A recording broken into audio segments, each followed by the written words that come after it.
ناجائز اور ان کے پیچھے نماز سختی سے منع ہی کرتے ہیں، کرتے رہے ہیں اور کرتے رہیں گے۔ الحمدللہ نہ میں نے خود کبھی اس طرح نماز پڑھی ہے اور نہ ہم اس کی تعلیم دیتے ہیں۔ صلح کلیت سے شدید نفرت رکھتے ہیں اور صلح کلیت پر لعنت بھیجتے ہیں، اور جو صلح کلی کو پسند کرے اس سے ہم بالکل بائیکاٹ کرتے ہیں اور اس سے بھی ہم نفرت رکھتے ہیں۔ آپ حضرات کو جو کلپ دکھایا گیا، بلکہ اس کا چھوٹا سا ٹکڑا دکھایا گیا، یہ میرے پروگرام احکام شریعت میں پوچھے گئے ایک خاص صورتحال تھی جس کے بارے میں کویسچن کیا گیا تھا۔ چنانچہ جو میں نے جواب دیا، اس جواب کو اسی صورتحال کے ساتھ مقید مانا جائے، نہ کہ اسے میرا دائمی موقف اور مطلقاً اور عام اجازت تصور کی جائے۔ پہلے آپ سوال سن لیں، کیونکہ ہوا یہی ہے کہ جواب کا تھوڑا سا حصہ دکھا دیا، سوال کی نوعیت اکابرین کے سامنے پیش ہی نہیں کی گئی۔ تو پہلے آپ سوال سنیں، پھر میں مزید آگے عرض کرتا ہوں۔ السلام علیکم۔ السلام علیکم مفتی صاحب۔ جی وعلیکم السلام۔ مفتی صاحب، میرا پہلا سوال یہ ہے کہ ایک شخص کی جاب کچھ ایسی ہے کہ اس کا ٹرانسفر مختلف جگہوں پر ہوتا رہتا ہے۔ اب جس جگہ پر وہ ہے وہاں ان کے آفس کے ساتھی یہی بتاتے ہیں کہ یہاں جو مسجد آفس سے قریب ہے اس مسجد کے امام صاحب کا عقیدہ صحیح نہیں ہے، اور اپنے مسلک کی مسجد بہت دور ہے، اتنا ٹائم جاب سے نہیں ملتا کہ وہاں جا کر جمعہ پڑھ سکیں، تو کیا وہ ظہر پڑھ سکتے ہیں؟ آپ نے دیکھا کہ سوال میں چند چیزیں انتہائی قابل غور ہیں۔ نمبر ایک، جس شخص کے بارے میں کویسچن ہو رہا ہے وہ اس مقام پر ناوارد ہے، ابھی نیا اس کا ٹرانسفر ہوا ہے، اس کو امام کے بارے میں کچھ بھی معلوم نہیں۔ نمبر دو، اسے کسی نے صرف اتنا بتایا ہے کہ امام کا عقیدہ خراب ہے، بتانے والا کون ہے، عقیدہ کس حد تک خراب ہے، کوئی وضاحت نہیں ہے۔ نمبر تین، مسجد میں کوئی ظاہری علامت موجود ہے یا نہیں، سائل کے سوال میں واضح ہے نہیں۔ اب جیسے ہمارے ہندوستان پاکستان کی مساجد ہیں، ان میں ہم فرق کر سکتے ہیں کہ ہماری مساجد میں یا اللہ یا رسول اللہ لکھا ہوتا ہے، دوسری میں نہیں۔ لیکن جو حضرات UAE کی ریاستوں میں جاتے ہیں یا دیگر مڈل ایسٹ وغیرہ سائڈ پہ جاتے ہیں، آپ دیکھیں گے کہ وہاں مسجدوں میں بظاہر کوئی علامت نہیں ہوتی۔ بعض اوقات امام سنی ہوتے ہیں اور بعض اوقات امام کوئی دوسرا بھی ہو سکتا ہے، ایسی صورتحال بھی، اور یہاں کوئی وضاحت نہیں ہے کہ اس کے آفس کے قریب جو مسجد تھی اس میں کوئی اس طرح کی ظاہری علامت موجود ہے یا نہیں ہے۔ چوتھی بات یہ کہ اپنی مسجد میں جانا، یعنی شخص کے لیے اپنی مسجد میں جانا قلت وقت کے باعث ممکن نہیں ہے۔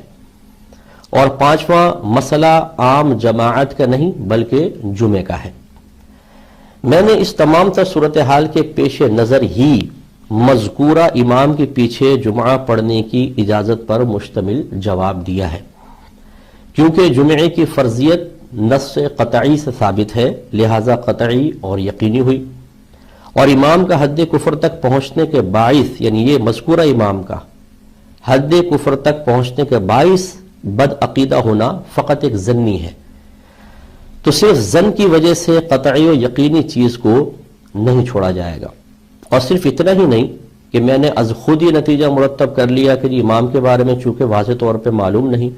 اس کی بد مذہبیت اگر ظاہر نہیں ہوئی کہ حد کفر تک ہے، جیسے کہ شخص کو معلوم نہیں تھا، تو اس کی پیچھے جمعہ پڑھنے کی اجازت دے دی جائے مذکورہ دلیل کے پیش نظر، یہ میں نے از خود نتیجہ مرتب نہیں کیا،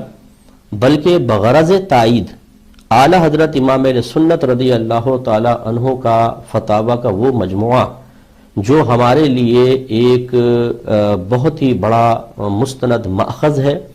اور ہمارے لیے سند کی حیثیت رکھتا ہے، اس میں بیان کردہ کچھ جوابات بھی میرے پیش نظر رہے۔ مثال کے طور پر جلد نمبر 6 صفحہ 625-626 پر یہ مسئلہ آپ ملاحظہ فرمائیں۔ اس میں دیکھیں اعلی حضرت امام اہل سنت رضی اللہ تعالیٰ عنہ سے کویسچن کیا گیا تھا کہ کیا حکم ہے اہل شریعت کا اس مسئلے میں کہ امامت کن کن شخصوں کی جائز ہے اور کن کن کی ناجائز اور مکروہ، اور سب سے بہتر امامت کس شخص کی ہے؟ تو اعلی حضرت امام اہل سنت نے اس میں تفصیل بیان فرمائی، جس کا خلاصہ یہی ہے کہ جن کی بدمذہبیت حد کفر تک پہنچی ہوئی ہے، نہ ان کے پیچھے جماعت جائز نہ جمعہ جائز، اور جن کی بدمذہبیت حد کفر تک نہ پہنچی ہو، فقط گمراہی تک ہو، ان کے پیچھے جمعہ اور عیدین اس صورت میں پڑھ لیا جائے کہ جب وہاں پر دوسرا کوئی امام موجود نہ ہو، جس سے کہ ہماری موجودہ صورتحال، اور تیسرا صحیح امام کا مسئلہ بیان کیا۔ تو ارشاد فرماتے ہیں کہ مگر جہاں جمعہ یا عیدین ایک ہی جگہ ہوتے ہوں اور ان کا امام بدعتی یا فاسق معلن ہے اور دوسرا امام نہ مل سکتا ہو، وہاں ان کے پیچھے جمعہ و عیدین پڑھ لیے جائیں، بخلاف قسم اول جو انہوں نے بنائی کہ جس میں ان لوگوں کا بد مذہب ہونا حد کفر تک متحقق ہو چکا ہو، ثابت ہو چکا ہو، ان کے پیچھے نماز کو باطل قرار دیا۔ اور یہ اس صورت میں مسئلے ہیں کہ جب واضح ہو چکا ہو کہ بد مذہبیت حد کفر تک ہے، حد گمراہی تک ہے، یا یہ واقعی صحیح العقیدہ ہے، اور جہاں عقائد پر اطلاع ہی نہ ہو، اس کا مسئلہ بھی اعلیٰ حضرت نے ذکر فرمایا، جو انشاءاللہ میں آپ کی خدمت میں پیش کروں گا۔ دوسرا حوالہ دیکھیے، اسی جلد کا ہے، صفحہ نمبر 595 اور 596۔ اعلیٰ حضرت رضی اللہ تعالیٰ عنہ سے سوال ہوا، کسی مسجد میں جماعت تیار ہے لیکن اتنا وقت نہیں کہ دریافت کیا جائے کہ امام سنی ہے یا بد مذہب، تو جماعت سے نماز پڑھنا چاہیے یا اپنی علیحدہ؟ اعلیٰ حضرت جواب دیتے ہوئے کہتے ہیں کہ جبکہ شبہ کی کوئی وجہ قوی نہ ہو جماعت سے پڑھے۔ شبہ کی کوئی وجہ قوی، یا تو مسجد کی کوئی علامت، یا پھر اس امام کے کسی طریقے سے بد مذہبیت ظاہر ہوئی ہو، تبھی وجہ قوی بنے گی، ورنہ نہیں۔ تو فرماتے ہیں کہ شبہ کی کوئی وجہ قوی نہ ہو جماعت سے پڑھے، پھر اگر تحقیق ہو کہ امام بد مذہب تھا تو نماز کو لوٹا لے، واللہ تعالی اعلم۔ تیسرا حوالہ دیکھیں، جلد نمبر 8 صفحہ 440۔ اعلیٰ حضرت امام علیہ سنت سے سوال ہوا، کیا فرماتے ہیں علماء دین اس مسئلے میں کہ جس شہر میں جمعے کی نماز پڑھانے والا بد مذہب، بد عقیدہ، اور دوسری کسی مسجد میں بھی جمعہ نہ ہوتا ہو، یا تمام مساجد جہاں جمعے کی نماز ہوتی ہے ان کے امام بد مذہب ہوں، تو ایسی صورت میں اہل سنت جمعے کو ترک کرے یا کوئی اور حکم ہے؟ نیز ایسا ہی عیدین کی نماز کا کیا حکم ہے؟ آپ اس کا جواب دیتے ہوئے ارشاد فرماتے ہیں کہ جب صورتحال ایسی ہو تو مسلمانوں پر فرض ہے کہ کسی مسلمان صالح امامت کو اپنا امام مقرر کرے، اس کے پیچھے جمعہ و عیدین پڑھیں۔ جمعہ قائم کرنے کے لیے اگر کوئی مسجد بنائے تو اذن عام مسلمین و اشتہار کے ساتھ کسی میدان خواہ مکان میں پڑھیں، اور اگر اس پر بھی قدرت نہ ہو اور سب مساجد کے امام بد مذہب، غیر مقلد، نیچری، مرزائی وغیرہ مرتدین ہیں تو فرض ہے کہ ظہر تنہا پڑھیں۔ ان لوگوں کے پیچھے نماز باطل محض ہے، جیسے کسی بت پرست یا آریہ کے پیچھے۔ یہ ترک جمعہ نہ ہوا کہ وہ پڑھ رہے ہیں لغو و باطل حرکت ہے، نماز ہی نہیں، اور ان کی اقتداء بوجوہ حرام قطعی ہے، بلکہ ان کے عقائد پر مطلع ہو کر، اطلاع شرط مطلع ہو کر بھی انہیں قابل امامت جانے تو کافر ہو جائے۔ پھر آگے فرماتے ہیں، ہاں اگر کہیں ایسا بد مذہب ہو جس پر حکم کفر نہیں، جیسے تفضیلیہ، اور سنی کی امامت نہ مل سکے تو اس کے پیچھے جمعہ اور عیدین پڑھ لیں۔ تو آپ نے ملاحظہ فرمایا کہ دو مسئلے جمعے سے متعلق ہیں اور ایک مسئلہ عام جماعت کا ہے۔ اعلیٰ حضرت نے عام جماعت کی بھی اس صورت میں اجازت دے دی ہے جب مسجد کی شناخت کچھ نہ ہو رہی ہو، امام کے بارے میں پتہ نہ ہو کہ کون ہے کون نہیں، تو پڑھ سکتے ہیں۔ اور اگر کسی امام کے بارے میں یہ پتہ چل جائے کہ وہ بد عقیدہ ہے لیکن اس کی بد مذہبیت حد کفر تک نہیں پہنچی،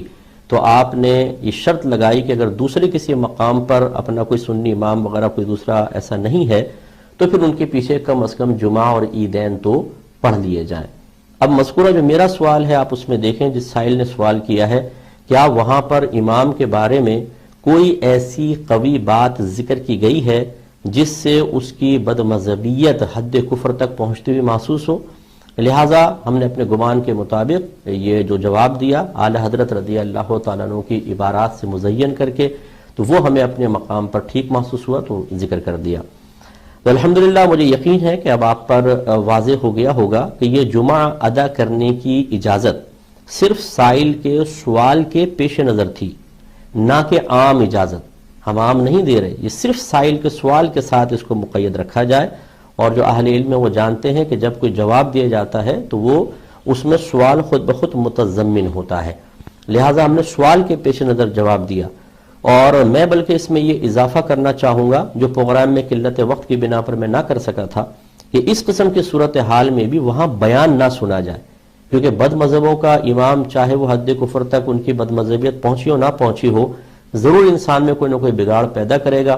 تو اس میں یہ ہوگا کہ فقط جماعت کے وقت پہنچیں، جماعت پڑھیں اور فوراً مسجد سے باہر نکل آئیں، تاکہ اللہ تبارک و تعالیٰ کے حکم پر عمل بھی ہو جائے اور کسی طریقے سے کوئی بد مذہبیت کا اثر ہمارے اندر سرایت نہ کرے۔ اب آپ پر منکشف ہو گیا ہوگا کہ کس طرح پوری کلپ میں سے چند جملے اٹھا کر اسے میرا موقف دائمی بنا کر اکابرین و عوام اہل سنت کو دھوکہ دینے کی کوشش کی گئی ہے۔ اب یہ تو میرا مسئلہ تھا، اب ذرا ان حضرت کو بھی سماعت فرمائیں کہ یہ کسی سائل کے سوال کے جواب میں نہیں بلکہ اپنے موقف کی تائید میں کیا بات بیان کر رہے ہیں۔ آپ نے مفتی ابراہیم صاحب قبلہ مدظ اللہ علیہ کی بات کی۔ قبلہ مفتی ابراہیم صاحب نے بد مذہبوں کے پیچھے نماز، یہاں تک کہ ایک مقدس مقام کے امام کے پیچھے بھی نماز کو منع فرمایا اور اس پر مکروہ تحریمی کا آپ نے فتویٰ تحریر فرمایا۔ وہ الحمدللہ وقت مناظرہ آپ کے سامنے رکھ دیا جائے گا۔ اب میں آپ کو سمجھاتا ہوں کہ یہ مذکورہ مسئلے کی بنیاد پر، یعنی جو میں نے جماعت کی اجازت دی، جمعے کی اجازت دی، اس مذکورہ مسئلے کی بنیاد پر مجھ پر جو صلح کلی ہونے، لوگوں کو سنیت سے صلح کلی کا قائل ہونے، لوگوں کو سنیت سے دور کرنے